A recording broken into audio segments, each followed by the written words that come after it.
Et salut la team, j'espère que vous allez bien. Aujourd'hui une vidéo qui va pas forcément parler à beaucoup de monde, mais aujourd'hui on va bosser sur un moyeu à vitesse intégrée. Donc là c'est un Shimano Alpine Inter 11, donc 11 vitesses là-dedans.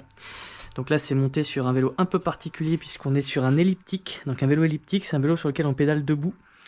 Et donc là je suis en train de lui remplacer sa transmission. Donc le pignon est usé, je sais pas si vous le verrez à la caméra, mais les dents partent vers l'arrière, elles commencent à être usinées et ça abîme fortement la chaîne. Donc de toute façon la chaîne est morte, donc on va changer chaîne et pignon. Mais le thème de la vidéo aujourd'hui c'est le changement du pignon sur un moyeu intégré Shimano. Si vous êtes prêts, c'est parti.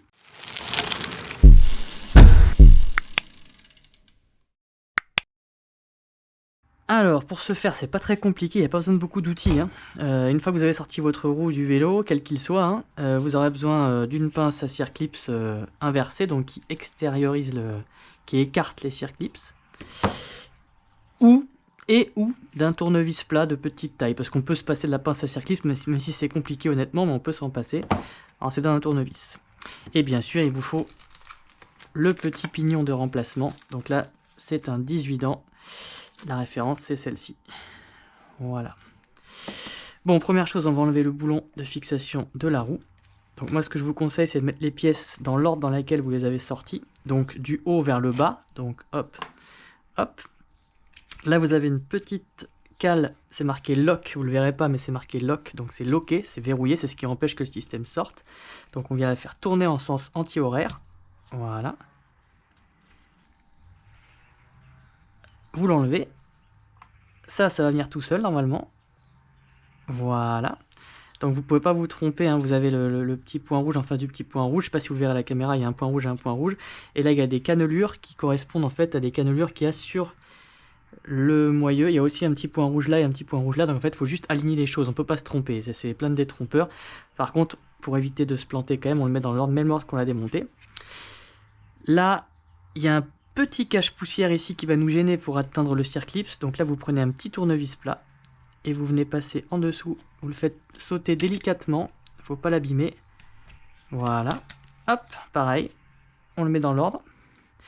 Et là, le pignon ne peut pas venir parce que vous avez un circlips. Donc il faut trouver où est-ce qu'il démarre. Il est là, là, il y a un petit creux. Donc soit avec deux tournevis plats, vous venez écarter, mais c'est assez difficile. Sinon, si vous avez une pince à circlips comme ça c'est l'idéal. Donc vous venez prendre votre pince à circlips, je pense que vous ne verrez pas grand-chose à la caméra. Voilà, ça va venir écarter le circlips. Ensuite, moi ce que je fais en général, c'est que je mets d'un tournevis. Ah bah il est sorti tout seul. J'ai eu du bol. Ce coup-ci j'ai eu du bol.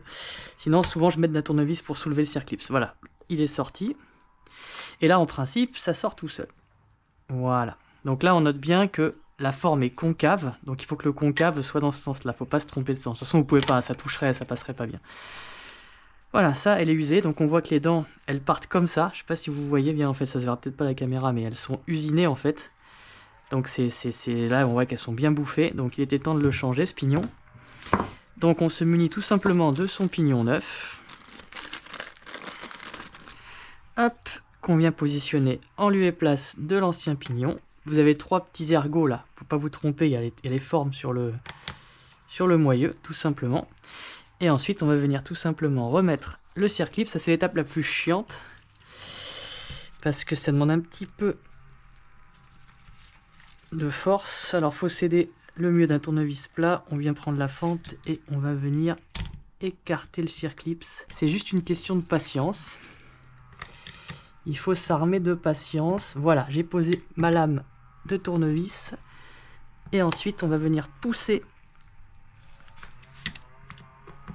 tout autour. Voilà. Jusqu'à ce que le circlips s'emmanche complètement dans sa gorge. Voilà. Là, on vérifie que le pignon peut tourner librement. Donc c'est le cas, il n'y a pas de problème, il peut tourner librement. Le circlips ne bouge pas, il n'y a pas de jeu latéral, on est bien positionné. Et après, il suffit juste de positionner les pièces qu'on a retirées préalablement dans le même ordre qu'on les a retirées, en fait, tout simplement. Donc le petit cache-poussière en plastique qui va venir se clipser tout seul sans outil. Voilà. Donc le dispositif, bon, tant qu'à y être, on va lui passer un petit coup de chiffon pour enlever le gras, même si ça fait pas trop de mal, là c'est pas dramatique. Mais bon, trop de gras c'est jamais bon parce que ça vient accumuler la poussière et la crasse et ça peut faire des interférences avec le système. Donc tant qu'à y être, on va le nettoyer.